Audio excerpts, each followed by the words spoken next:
So, in other words, unlike a regular IRA, putting money into a Roth won't decrease your tax bill.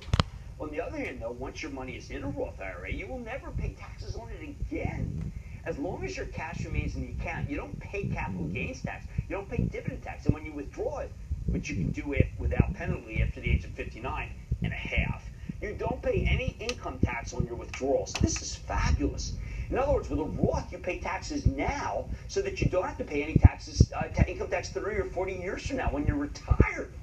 There's one more positive point about a Roth. You can withdraw the money you've invested, not your gains, just the amount you've contributed, and you won't get hit with a 10% penalty, which is what happens when you try to withdraw money from a regular IRA before you hit that magic age of 59 and a half. That's very different from a regular IRA where you don't pay any taxes on your contributions now, and your gains don't get taxed within the account, but once you start withdrawing the money, every penny you take out is taxed as ordinary income. It can be a very high rate, which means that when you're trying to decide between a Roth IRA or 401k and a regular IRA or 401k, you're basically deciding whether it makes more sense to pay income tax now with a Roth or to wait and pay income tax once you've retired with a regular account. In other words, you have to figure out whether you'll be in the higher tax bracket after you've retired or a lower one.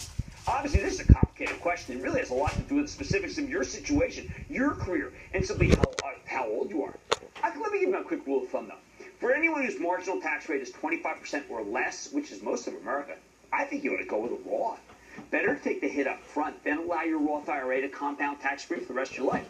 Remember, for those of you who don't have the time to pick your own diversified portfolio, say of 5 to 10 stocks, the smartest thing to do is just park your retirement money in a low-cost index fund that mirrors the S&P 500. As you get older, you can add some bonds, but really, until you actually retire, stocks should make up the majority of your retirement investments. I know I've said this before, I'm going to keep repeating it until they take me off the air, because it's so necessary, but it's contrary to conventional wisdom. I want stocks, not bonds, until later.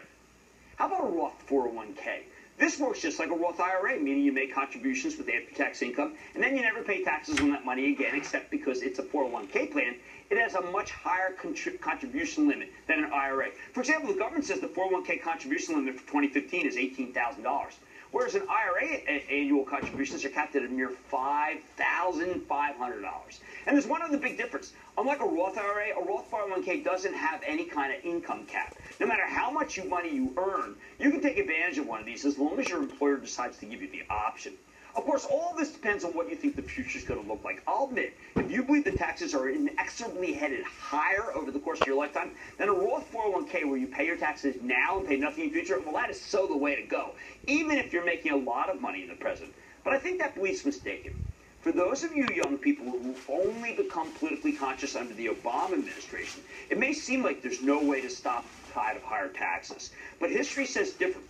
And I believe we can close the deficit without substantially raising taxes. It's about as political as I'm going to get on this show. At the end of the day, though, this is both beyond our control and therefore beyond our ability to predict. The bottom line, the lower your present income, then the lower your taxes. A Roth 401k or Roth IRA lets you pay those low rates now and never worry about taxes again for your retirement money. So the less you make, the more likely it is that a Roth is for you. It's that simple. And when you're saving for retirement, don't worry about what could go catastrophically wrong 30 or 40 years in the future. Just worry about making the best choices right now. Man Money's back after the break.